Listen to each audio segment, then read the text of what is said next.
Aclaremos en primer lugar una duda frecuente. Diga, presento más síntomas de X enfermedad referente a experimentar síntomas que muchas veces son tolerables.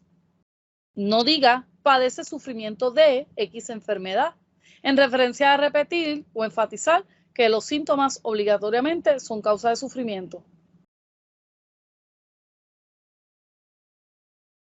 Ahora pasemos a las palabras homónimas. Las palabras clasificadas como homónimas tienen con otra palabra una relación o semejanza en su escritura, grafía o por su sonido, fono. Unos ejemplos de palabras homófonas serían hora, en el caso de tiempo, escrito con H-O-R-A. En cambio, tenemos el caso de hora, escrito sin H, referente a la acción de orar. También tenemos el caso de las palabras homógrafas. Sería palma como un tipo de árbol o palma como la parte interna de la mano.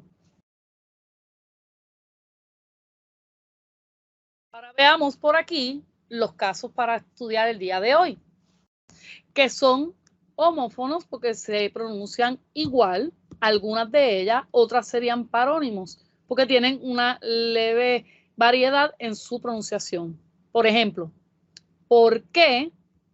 Escrito separado y con acento ortográfico, es referente a la pregunta directa. Un ejemplo de oración sería, ¿por qué necesitas dinero prestado? Otro caso sería el por qué unido y con acento referente a sustantivo. Por ejemplo, no conozco el porqué de su tristeza. Este también se podría sustituir por motivo. No conozco el motivo de su tristeza. Tenemos también el caso del por qué unido y sin acento ortográfico, referente a respuesta o explicación. Por ejemplo, el auto se dañó porque no lo llevaron al mecánico. Y en último caso, tenemos el caso de porque separado y con espacio en el medio, referente al pronombre relativo. Los pronombres relativos pueden incluir el, la, los, las, en medio de la expresión.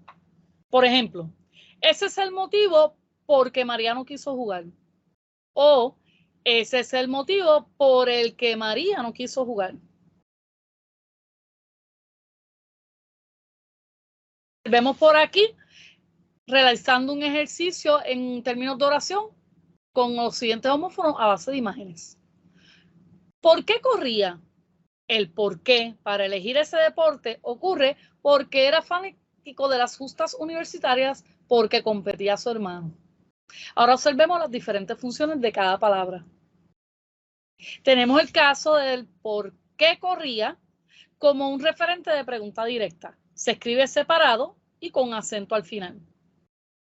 En el segundo caso, el por qué para elegir ese deporte, tenemos el por qué referente a motivo o sustantivo en este caso.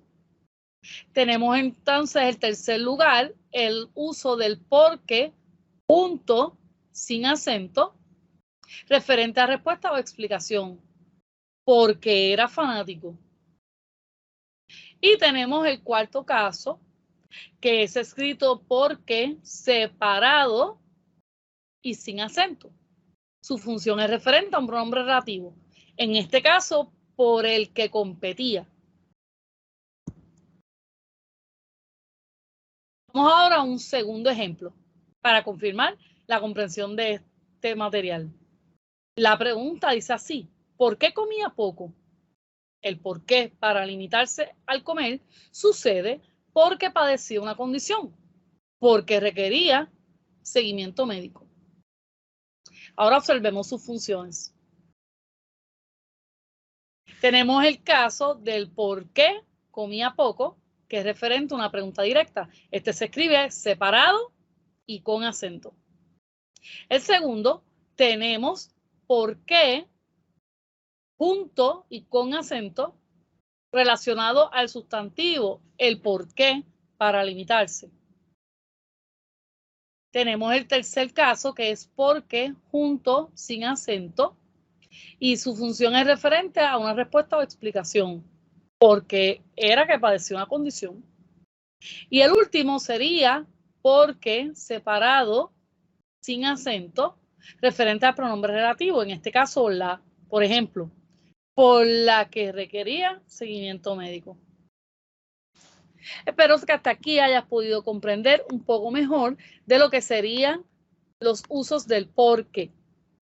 Esto sería todo en esta cápsula informativa, pero nos veremos en una próxima.